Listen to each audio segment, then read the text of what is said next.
Hi, I'm Anastasia Korinjai from Studio Blue News. Today I spoke with Ashley Hall, a professor at Sonoma State, about what's been going on at Standing Rock. My thoughts on the North Dakota pipeline are that it is an environmental catastrophe in the making, and more importantly, perhaps in some ways, it's also an infringement of native sovereign rights over territory, even if the territory isn't presently held by the federal government. It will pass under. It's planned to pass under the Missouri River near the Standing Rock Reservation, just a few miles north of Standing Rock Reservation. So any spill could contaminate the Missouri River, which is one of the major rivers. I mean, it's second only to the Mississippi in terms of its size. There's also an aquifer underneath this called the Oglala, ironically called the Oglala Aquifer, one of the Lakota names. And if the pipeline spills and leaks into that aquifer, it'll compromise the water for the whole region, and perhaps beyond as well. So, hydrologically speaking, it's a huge, there are huge consequences potentially. There's a history of ignoring indigenous voices, a long history of ignoring indigenous voices in this in this nation state, the United States, and part of it has to do with the foundation of the United States as a nation state. The right of the United States to possess the territory that it occupies currently is based on legal fictions.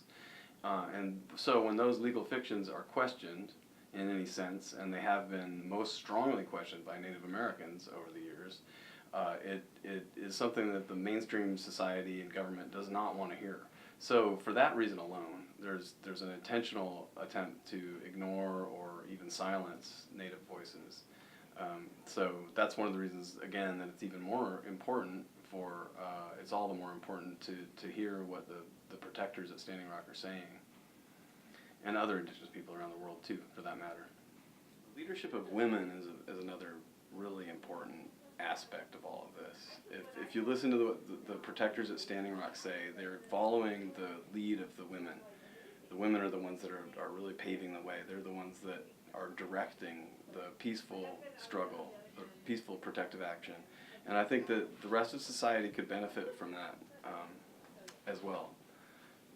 So this is a great opportunity for us to hear voices that haven't been heard before. Next, we interviewed a student in Ashley Hall's class. My name is Jaleesa Tello, and I am a fifth year here at Sonoma State University. I think of it as a war between, the good and the bad guy, and I don't want to say that America's bad or because I love this country, and there's so much to it than just the unfair aspects that we constantly see on the news.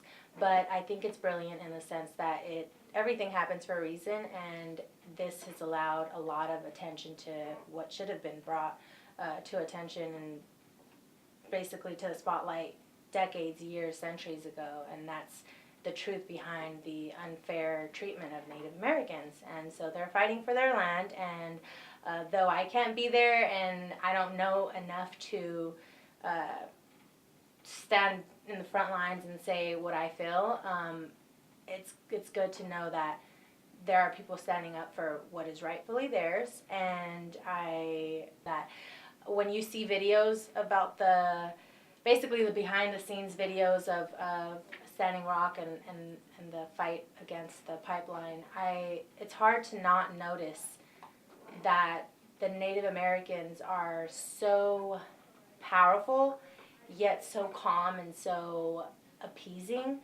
They're just, they're basically saying, like, leave us alone, like, this is our land, and they're being attacked by dogs, and they're being cursed at, and it's just you see the two sides of what we can only imagine happened when the founding fathers came and found everything. So it's disturbing in that sense because there's media coverage, so they hold back, but we can only imagine how America came to be what it is today. I hope that this gave you a better understanding of what's been going on in Standing Rock. Again, I'm Anastasia Korinjai with Studio Blue News.